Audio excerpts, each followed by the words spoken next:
Morning guys, good morning प्यारे मेरे स्टूडेंटों।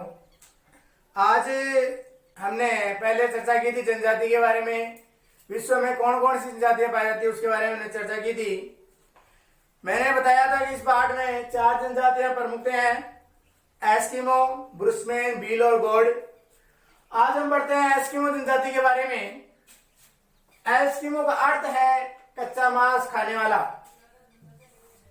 कच्चा मांस खाने वाला, कच्चा मांस यानी एस्किमो जनजाति के जो लोग हैं उसका अर्थ है कच्चा मांस खाने वाला, एस्किमो का अर्थ।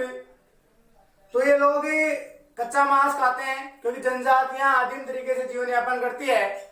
इनके पास रहने का, खाने का कोई ढंग नहीं होता। ये प्राचीन समय से आदि मानव की तरह जीवन यापन कर रही थी। इस कारण इनका अर्थ है कच्चा मांस खाने वाला। आगे हम बात करते हैं निवास क्षेत्र की, यानी ये लोग रहते कहां पर है। तो ग्रीनलैंड, कनाडा, अलास्का, साइबेरिया और बेरिंग। ऐसा प्रश्न पूछा जा सकता है कि एस्किमो जनजाति प्रमुखतया कहां कहां पर निवास करती है। तो एस्किमो जनजाति ग्रीनलैंड जो इधर उत्तरी अमेरिका महाद्वीप के पास पड़ता है, कनाडा उत्तरी अमेरिका महाद्वीप में पड़ता है, Greenland, Alaska, Siberia, Canada, Bering, यह जनजाति इन क्षेत्रों में निवास करती है। अब बात करते हैं शारीरिक बनावट की, यानी ये लोग दिखते कैसे हैं, इनका रंग रूप कैसा है, इनकी बॉडी कैसी है। शारीरिक संरचना, इनका रंग होता है वो भूरा होता है, जैसे भूरी मिट्टी होती है उसी प्रकार का इनका रंग होता है। पीलापन लिए पीले प्रकार दिखते हैं। जैसे नाक होती है उनकी चपटी होती है, जो नाक होती है ना ये क्या होती है, आयुष्य की होती है, चपटी होती है। गाल इनके गोल होते हैं, गाल गोल गोल दिखाई देते हैं। आंखें छोटी और काली, आंखें जो होती है वो छोटी होती है और काली काली होती है, भूरी नहीं होती, काली होती है। और इनका शरीर होता है वो हष्ट पुष्ट होता है, यानी ये शरीर से मोटे ताजे होते हैं। और ये प्रमुखतया बात करते हैं, 1 नंबर का प्रश्न आ सकता है कि एस्किमो जनजाति कौन सी प्रजाति से संबंधित है। तो एस्किमो जनजाति मंगोल प्रजाति से संबंधित है। 1 नंबर का प्रश्न पूछा जा सकता है कि एस्किमो जनजाति कौन सी प्रजाति से संबंधित है। एस्किमो जनजाति मंगोल प्रजाति से संबंधित है। तो बनावट की बात करें, शारीरिक संरचना की, तो इनका रंग होता है वो भूरा होता है, पीलापन लिए हुए। नाक होती है वो चपटी होती है, गाल होते हैं वो गोल होते हैं, आंखें होती है वो छोटी होती है और शरीर होता है वो हष्ट पुष्ट होता है, मोटे ताजे होते हैं। और ये मंगोल प्रजाति से संबंधित रखते हैं। अब आर्थिक क्रियाकलाप, यानी ये लोग कौन कौन से कार्य करते हैं अपनी आजीविका चलाने के लिए, कौन कौन से वस्त्र पहनते हैं, क्या इनका खान पान है, उनके बारे में हम पढ़ेंगे। पहले बात करते हैं वस्त्र की बात करें, वेशभूषा की बात करें तो एक केरिबो जानवर होता है, उसके खाल के बने वस्त्र पहनते हैं। और सील मछली, इनका जो संपूर्ण वो जीवन है वो सील मछली पर होता है। वो लगभग बहुत ये बस होती है उतनी बड़ी होती है। उनके जो खाल के जो वस्त्र बनाकर ये लोग पहनते हैं, तो इनका अगर कहे तो इनका जो संपूर्ण जीवन है वो सील मछली पे आश्रित है। तो केरिबो व सील मछली के जो चमड़े हैं उनके बने वस्त्र पहनते हैं। ज्यादातर केरिबो के वस्त्र पहनते हैं क्योंकि नरम, लचीला और गर्मी प्रदान करता है, ज्यादातर ये लोग कैरिबो के वस्त्र पहनते हैं। एक है तिमिया। तिमिया किसे कहते हैं, 2 नंबर का प्रश्न पूछा जा सकता है कि तिमिया के क्या है और तिमिया कहते किसे हैं। तो तिमिया है वो एक बाहेदार वस्त्र है, यानी ऐसा प्रश्न आ सकता है कि तिमिया किसे कहते हैं। आपसे प्रश्न पूछा जा सकता है कि तिमिया के किसे कहते हैं।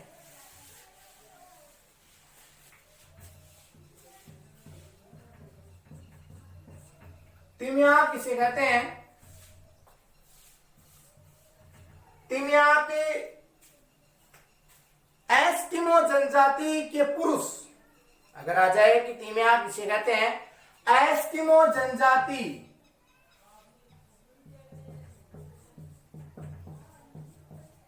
एस्किमो जनजाति के पुरुष, एस्किमो जनजाति के पुरुष आधुनिक ऊनी जर्सी से, जैसे हम स्वेटर पहनते हैं ना, आधुनिक ऊनी जर्सी से बाएदार यानी पूरे बाएं की स्वेटर, उससे मिलता जुलता एक चमड़े का वस्त्र होता है, उसे तिमियाक कहते हैं। ऐसा प्रश्न आ सकता है कि तिमियाक किसे कहते हैं, तो आधुनिक ऊनी जर्सी से मिलता जुलता एस्किमो जनजाति के पुरुष एक बाहेदार वस्त्र पहनते हैं, उसे तिमियाक कहा जाता है। आगे देखो, अनोहक, तिमियाक के ऊपर पहने जाने वाला वस्त्र, अनोहक तिमियाक के ऊपर पहने जाने वाला वस्त्र, यानी जैसे हम कोई पैंट शर्ट पहनते हैं तो ऊपर कोट वगैरह पहनते हैं, उसी प्रकार तिमियाक होती है ऊनी जर्सी, इसके ऊपर एक वस्त्र और पहन लेते हैं, उसे कहते हैं अनोहक। अनोहक प्रश्न पूछ सकता है कि अनोहक किसे कहते हैं, नंबर का, तिमियाक के ऊपर पहने जाने वाला वस्त्र अनोहक कहलाता है। एक होता है कार्मिक, कार्मिक किसे कहते हैं, यानी एस्किमो जनजाति के लोग, एस्किमो जनजाति के लोग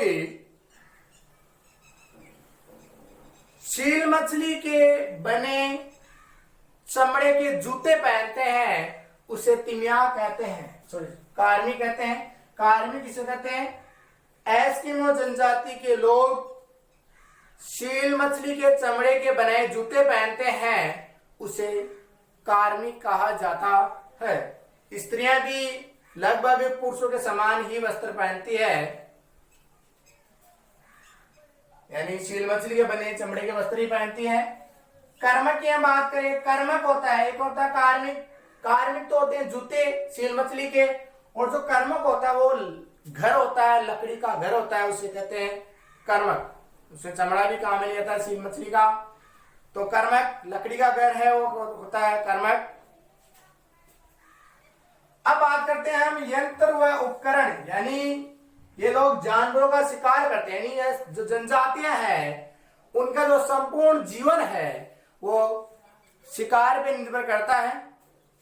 तो यंत्र व उपकरण, यानी शिकार करने के लिए कौन कौन से यंत्र काम लेते हैं, तो प्रमुखतया 3 यंत्र ये काम में रहते हैं। एक था हार्पून, हार्पून होता है वो एक तरह का भाला होता है, हार्पून होता है वो एक तरह का भाला होता है, जैसे तेजाजी महाराज, रामदेव जी महाराज ये भाला कितना मारना पड़ता, उसी प्रकार एक भाला होता है। ये लोग क्या करते हैं, हार्पून की सहायता से सील मछली का और अन्य जानवरों का क्या करते हैं, शिकार कर लेते हैं।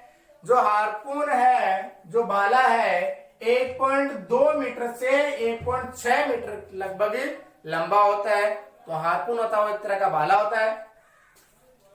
अब बात करते हैं कयाक, तो कयाक और उमियाक ये दोनों क्या होती है, नाव होती है। कयाक और उमियाक ये जो होती है एक प्रकार की नाव होती है, कयाक और उमियाक होती है वो एक प्रकार की नाव होती है।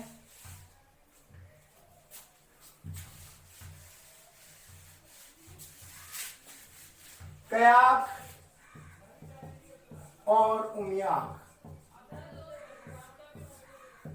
कयाक और उमियाक होती है वो एक प्रकार की नाव होती है। तो कयाक किसे कहते हैं, प्रश्न आ सकता है, एस्किमो जनजाति के पुरुष, एस्किमो जनजाति के पुरुष सील मछली का शिकार करने के लिए जो नाव काम में लेते हैं उसे कयाक कहा जाता है। ये चमड़े की और लकड़ी की बनी होती है, तो प्रश्न आ सकता है कि कयाक किसे कहते हैं, एस्किमो जनजाति के पुरुष सील मछली का शिकार करने के लिए जो नाव काम में लेते हैं उसे कयाक कहा जाता है। उमियाक, एस्किमो जनजाति की स्त्रियां सील मछली का शिकार करने के लिए जो नाव काम में लेती है उसे उमियाक कहते हैं। तो कयाक, पुरुष जो नाव काम में लेते हैं सील मछली का शिकार करने के लिए उसे कयाक, स्त्रियां जो नाव काम में लेती है सील मछली का शिकार करने के लिए उसे उमियाक कहा जाता है। तो ये 3 उपकरण है शिकार करने के लिए प्रमुखतः हार्पून, कयाक और उमियाक। एस्किमो एलुट, एस्किमो जो एलुट है वह है एस्किमो जनजाति की भाषा। इससे आप पूछ सकते हैं एस्किमो जनजाति कौन सी भाषा बोलते हैं, 1 नंबर का प्रश्न पूछा जा सकता है। एस्किमो जनजाति के लोग एस्किमो एलुट भाषा बोलते हैं। तो आपने कयाक और उमियाक के बारे में पढ़ लिया। एक होता है स्लेज। स्लेज है वो बन्ना पिए की गाड़ी होती है, यानी जो स्लेज है वो बिना पहिए की गाड़ी होती है, यानी पहिया विहीन गाड़ी होती है, उसके कोई पहिए नहीं होते। तो स्लेज होती है वो बर्फ पर, यानी ये जो दूरी क्षेत्रों में रहते हैं लोग, बर्फीले क्षेत्रों में रहते हैं, तो स्लेज होती है वो बिना पहिए की गाड़ी होती है, वो बर्फ पर बिना पहिए के ही फिसलती है। यानी स्लेज है वो एक प्रकार की बिना पहिए की गाड़ी होती है जिस पर लोग बिना पहिए, उस गाड़ी में बैठकर वो गाड़ी बिना पहिए के ही फिसलती है। तो सेल स्लेज पहियाविहीन गाड़ी होती है। इसको स्लेज को खींचने के लिए रेंडियर पाले जाते हैं जिसको बोलते हैं कुत्ते।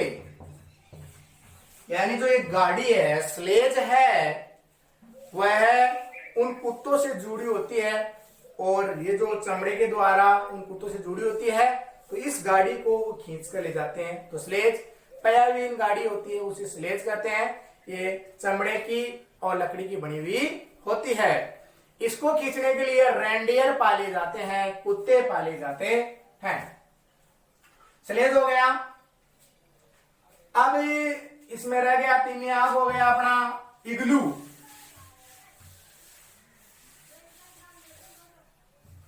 इग्लू होता है, इग्लू की हम बात करें तो इग्लू होता है वो बर्फ का घर होता है, उल्टे कटोरे के समान ऐसे, या गुंबदाकार भी हम बोल सकते हैं। उल्टे कटोरे के समान बर्फ का जो घर होता है उसे इग्लू बोलते हैं। यानी बर्फ के टुकड़ों को जचा जचाकर दूरी क्षेत्रों में एस्किमो जनजाति के लोग क्या कर लेते हैं, मकान का, एक घर का निर्माण कर लेते हैं। ये जो मकान होता है वो ठंडा होता है। इस मकान को गर्म करने के लिए लोग उस इग्लू के अंदर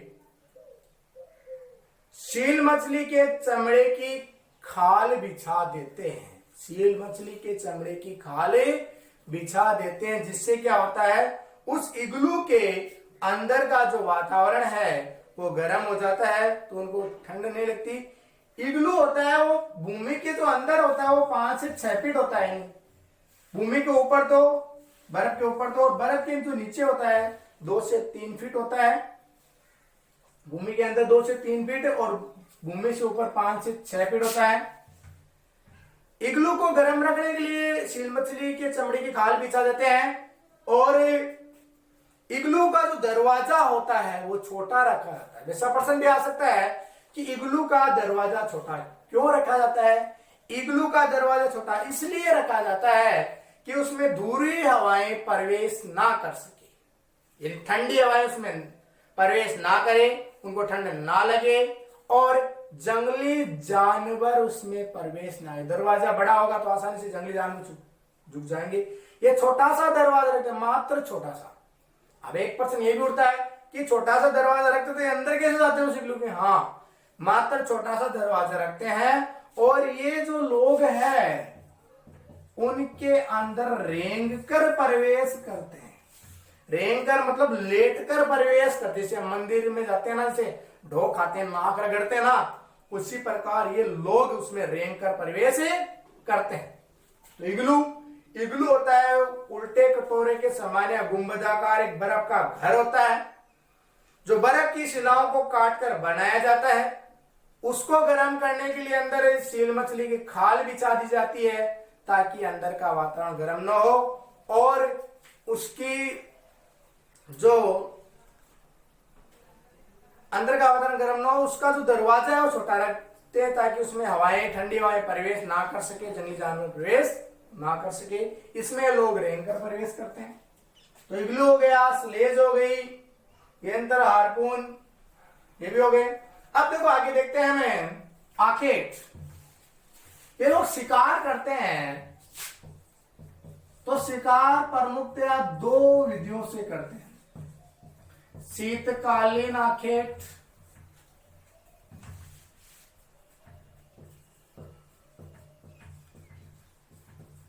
और दूसरी बसंतकालीन आखेट। दो प्रकार से लोग शिकार करते हैं, शीतकालीन आखेट और बसंतकालीन आखेट। शीतकालीन आखेट और बसंतकालीन आखेट। शीतकालीन आखेट, शीतकालीन आखेट यानी शीत ऋतु में इनके शिकार की सबसे बड़ी समस्या होती है, क्योंकि शीत ऋतु में जंगली जानवर गुफाओं में घुस जाते हैं और जो सील मछली भी होती है वो बर्फ की परत के नीचे पाई जाती है। तो एक समस्या है कि सील मछली में शिकार कैसे करें। तो सील मछली का शिकार कैसे करें शीतकालीन में। तो सील मछली होती है वो समुद्र में निवास करती है, उसमें बर्फ जम जाती है। बर्फ जब समुद्रों में जमती है तो उसके बीच में ऐसे दरारें रह जाती है। बर्फ जमती है, समुद्र के बीच में दरारें जाती है, तो उन दरारों के बीच में एक लकड़ी का टुकड़ा फंसा। जैसे बर्फ है, ऐसे ये बर्फ है, ये समुद्र है और इनमें दरारें बढ़ गई मान लो। तो इसमें ये लोग क्या करते हैं, लकड़ी का टुकड़ा फंसा देते हैं। लकड़ी का टुकड़ा फंसा दिया, अब जैसे ये लकड़ी का टुकड़ा ऐसे हिलेगा ना, नीचे से ऐसे हिलेगा लकड़ी का टुकड़ा, तो उनको पता चल जाएगा कि सील मछली आ गई है। तो क्या करेंगे, अपने हार्पून की सहायता से उसको काटकर, हार्पून की सहायता से उसको बर्फ को काटकर, बर्फ को तोड़कर उस मछली को बाहर निकाल लेते हैं और आसानी से शिकार कर लेते हैं। तो शीत ऋतु में एस्किमो जनजाति के जो लोग शिकार करते हैं उसे कहते हैं मऊपा, उसे मऊपा कहा जाता है।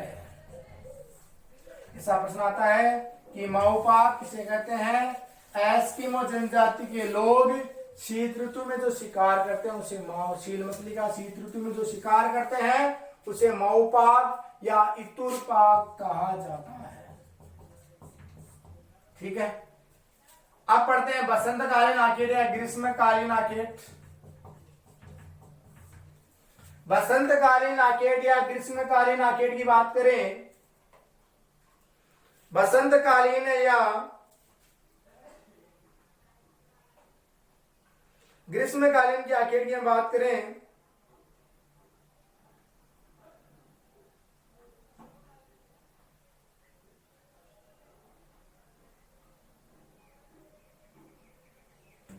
बसंतकालीन या ग्रीष्मकालीन की आखेट की हम बात करें, बसंतकालीन या ग्रीष्मकालीन आखेट, इसमें क्या होता है, जंगली जानवर इस टाइम बरसात हो जाती है और चारों तरफ हरियाली छा जाती है, तो जंगली जानवर आसानी से बाहर जंगलों में फल फूल और घास वगैरह खाने के लिए बाहर निकलते हैं। और ये लोग जो एस्किमो जनजाति के लोग हैं उनका आसानी से शिकार कर लेते हैं।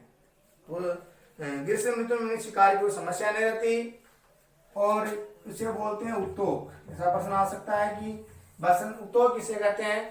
तो एस्किमो जनजाति के लोग ग्रीष्म काल में या बसंत काल में जो शिकार करते हैं उसे उत्तोक कहते हैं। इसमें कोई समस्या नहीं रहती, इनकी शिकार को चारों तरफ वनस्पति अंकुरित हो जाती है और पेड़ पौधे उग जाते हैं, इनको खाने के लिए जानवर बाहर निकलते हैं और आसानी से उनका शिकार कर लेते हैं।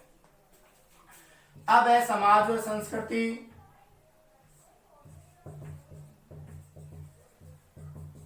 समाज और संस्कृति बात करते हुए लोग आपस में मिलजुल कर रहते हैं।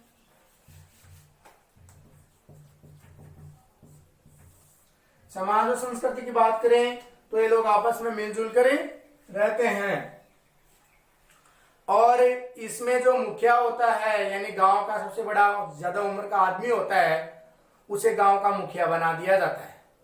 वह क्या करता है, एस्किमो जनजाति के लोगों को अलग अलग दिशाओं में शिकार करने के लिए भेज जाता है। जैसे राजेंद्र का परिवार